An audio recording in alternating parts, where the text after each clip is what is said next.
Eradicator.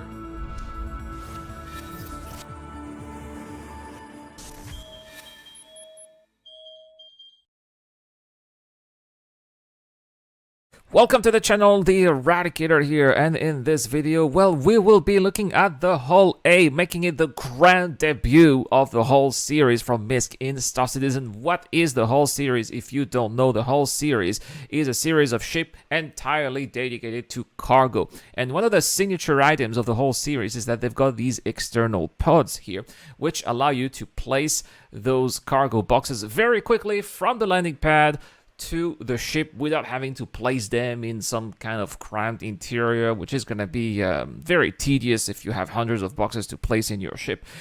So very straightforward approach here to cargo dealing, and it is said to be, along with the raft that we were introduced to last year, one of the most effective way to do some cargo in Star Citizen. Now, there are other ships. This is the Hull A with 48 SU of cargo capacity. The Hull B will have 158, if I am correct. The Hull C, almost 4,000. Then there's going to be the Hull D, which is going to be even more ridiculous. And the gigantic Hull E with tens of thousands of SCU of cargo capacity. We're not there yet, obviously. But still, it's going to be a good approach here for us to try these different pods. They're not going to be effective as of 3.17 because we are going to need the cargo refactor for us to physically have to put the cargo onto our ship. But it is going to be one of those ships in which it's going to be quite easy to do compared to, let's say, if you have to put all of your cargo in a Starfarer, for example. So let's have a look here and let's see how it's going to look like. This one is going to be coming up in Star Citizen at 3.17. And guess what, guys? Guess what? On top of that, we are giving away a Hull A. We are giving away not just a Hull A, but a Hull C as well. All you have to do is to subscribe to the channel and answer the question that I will be asking a little bit later. Also, if you want to help out on Patreon or via the YouTube Join Membership program, it really helps out a lot, and you'll get access to my Discord channel, where on Discord, thanks to Dr. Forbid, we are giving away also a Hull B. It is the month of the hulls, right? A Hull of a show is the title of this episode of Inside Star Citizen, and it looks like, well, it's definitely going to be about hulls. So let's go and let's see what it is. With the game as it is, John Crew. Loading cargo is a very simplistic mechanic. Yes, it's a mechanic that we've had since the beginning of cargo hauling in 3.0. Just click on the terminal, go there, buy the cargo, boom, it's it shows up in your ship, right?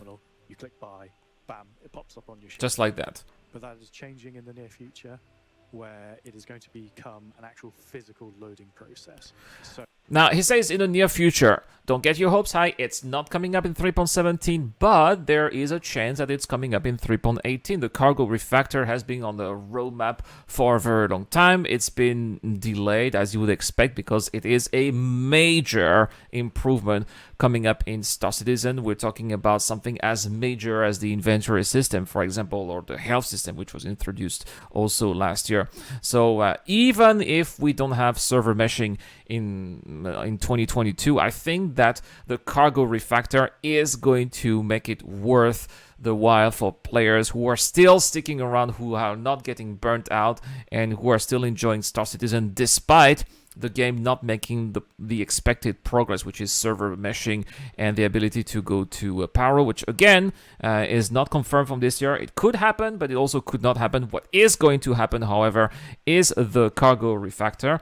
And that is, in my opinion, especially if you're in cargo training, but not just cargo training, also into piracy, for example, or a little bit of stealing, right? Well, it's also something that you'll be able to be looking forward to. So having externally mounted cargo for the whole series will be a big benefit for players. The Misc Hull series is a lineup of ships purely designed to carry cargo from point A to B. Yeah, it doesn't do anything else. I mean, it has guns, it has turrets, but these are going to be defensive. You're not going to be leading an assault with the whole series. Those ships are for trading, and it's highly recommended that if you are flying in dangerous areas or valuable commodities, it's highly recommended that you don't just have one crew member for the turret, but also you have at least 1 or 2 ships as escorts, because these are going to be targets. The lineup consists of 5 ships. There we go. So here is the hull A. That's the one that's coming up in 3.17. This is the hull B, the one we're giving up on Discord, giving away on Discord. This is the hull C. That is also on the work. It is in final art already, but obviously with almost 4,000 SC of cargo capacity, we need to have the cargo refactor, because it doesn't make any sense to have it in the game right now. The hull D is even larger, and this is the behemoth hull E right here. The hull A being the smallest and the hull E being the largest. As you progress up the sizes, you move into larger quantities, going longer distances. Yeah, it makes sense to be doing longer distances, because I don't think that there's gonna be any stations buying hydrogen in a Stanton system from point A to point B. Plus, on top of that, you're not gonna be able to land those larger hull series on outposts. These are going to be ships that will be flying from station to station, but you will not be able to land these on outposts. So it's kind of weird to see this one. Actually, it's possible you may be able to dock the ship on a gas giant, but you are definitely not going to be landing it on a terrestrial planet. And then you use the smaller ships in the series to do the short range of long distance cargo hauling. So what is the short range of long distance cargo hauling? I guess it's going to be super long cargo hauling and short long cargo hauling. Probably we're talking about the very long future of Star Citizen here. Did not really understand that. The entry into both the whole series and the sort of dedicated cargo hauling profession. It is designed for getting cargo on and off the ship. Yeah, we're seeing a lot of Misc queues here, especially the back looks like a mini Starfarer. I don't know if you guys noticed that, but very reminiscent of the Starfarer with only one engine. Cargo is external. It is the best size to amount of cargo ship in the game for new players wanting to get into it. Yeah, that's why we're not talking about the Raft, for example, which has 96 SCU of cargo capacity. This one only has 48. But again, it's quite a cheap ship as well. It's hard to say cheap ship. It's quite a cheap. Oh, blah, blah, blah, blah, blah. There's a tongue twister. It's quite an affordable ship in a verse. Definitely more affordable than a Raft or something a little bit pricey like a Freelancer Max. So if you want to get your hand in going quickly from point A to point B, it's going to be a decent alternative, and definitely better than the Cutlass, because, well, first, the Cutlass has a little bit less cargo, and the Cutlass is more of a jack of all trades, if I may say so.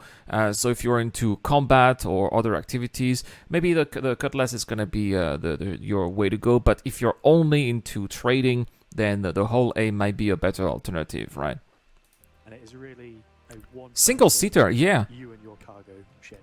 Yeah, look at that. This is the first time I think that we're going to see this kind of cockpit layout from Misc. It's very reminiscent of the Freelancer, but there's only one seat. There's no co-pilot seat here, so the pilot is really going to have access to all of the different commands and MFDs just in front of them. It has flexibility that some of the larger... Actually, the Prospector is also so. ...don't have, such as the fact it can be fully loaded and land planet side. Yes. Or in hangars. Yeah, the only hull series that can do that. You've got everything on board for you to live out in the verse and deliver your cargo. You have a very traditional Misc cockpit layout. You have a big dashboard surrounding you with all very Misc, yeah. Not quite as restrictive view as the Freelancer, but it is very much styled in the same influence as a lot of the Misc ships. Moving back, you then have the hybrid component airlock room, where the bulk of the components are, as well as the entry into the ship. Pretty much the same as a Prospector, for example. When the door opens for access from the ground of both EVA. Oh, by the way, did you notice? Look at that. Fujio Trickshot is requesting combat assistant in space. You will be paid 21,000 Alpha UEC upon elimination of a threat. Did you guys notice that, by the way? That is crazy. Because, you know, in the past, we used to have those beacons, but we haven't seen those beacons in a very long time in Star Citizen. And we know that these are going to be linked to Quanta, which is going to be coming up in the, hopefully this year, because it was supposed to be having the beginning of it at the end of last year. And we know that Quanta is going to be adjusting the prices of the different combat beacons here. Those combat beacons will be activated because of the background simulation here. Is this a little Easter egg that we are seeing here of what is coming to come later this year? I definitely hope so. I would love to have more details of what we are seeing here. I know that this is a little bit off topic, but definitely a very, very interesting hint here. That room is sealed, so it doesn't vent to anyone in the bridge or anyone in the living quarters, which is the room immediately behind that. There you have your bed, you have your basic food. Yeah, so we can see that that's why, you know, the John Crew was saying that this is a ship that will allow you to do a little bit of long-haul trading, because you got your bed, you got your kitchen, you'll be able to take care of yourself. Facilities. And then at the very rear of the ship, you have a small bathroom area which has the classic toilet shower combo. Wait, that is a small bathroom? It looks huge. Oh no, oh, that's because we're looking at the top of it. This is the door, and that's that is actually the view from it's the shower cam. The shower cam. I did not realize it until now. Yeah. And sink. The hull A is releasing before the cargo refractor comes out, so it's still going to function as a cargo ship, but a lot of its benefits will be unlocked over time as the cargo refractor comes in and is iterated upon, and it will just get a much stronger and stronger choice of cargo ship. I certainly hope so, yeah. Wanting the whole series in game for a long time, and with the release of the A, that's a reality now. It's been great to get this out there, and it's helped us prove out some of the issues that have prevented the Hull C from coming out. Yes, it's been years since they've been trying to release the Hull C, and one of the biggest issues was the physics grid that prevented the ship from retracting and opening in a game like this, what we're seeing here. So they're starting small with the Hull A, and they're using the Hull A as a proof of concept for then releasing the other ships of the series. Looking forward to seeing everyone playing with the Hull A and getting ready for the Hull C. Absolutely, absolutely, and that's why we're giving away this ship. We're hoping to spread the love of the whole series. Again, do you have? This is a question I've asked before, but are you into trading? What would be your hull of choice? Do you think we'll be flying the Hull A in 3.17? Let me know in the comment section down below to get a chance to participate in the giveaways that we talked about a little bit earlier. That is all for this video, guys. Thank you so much for watching. Have a great day. I'll see you guys later. A huge shout out to everyone who's been helping me out on Patreon and via the YouTube Joint Membership program. Creating content on YouTube involves continuous circles of ups and downs, and it is when we are the lower parts of the curve that your help really motivates me to keep on going. Your contribution really does make a difference, which is why in return I try to give back by offering backers access to my private Discord channel, automatic access to exclusive giveaways, or answering your questions during the show. You can help me out with as little as $1 a month, and any help is greatly appreciated. Thank you very much for watching again. This is the Eradicator. I'll see you guys later.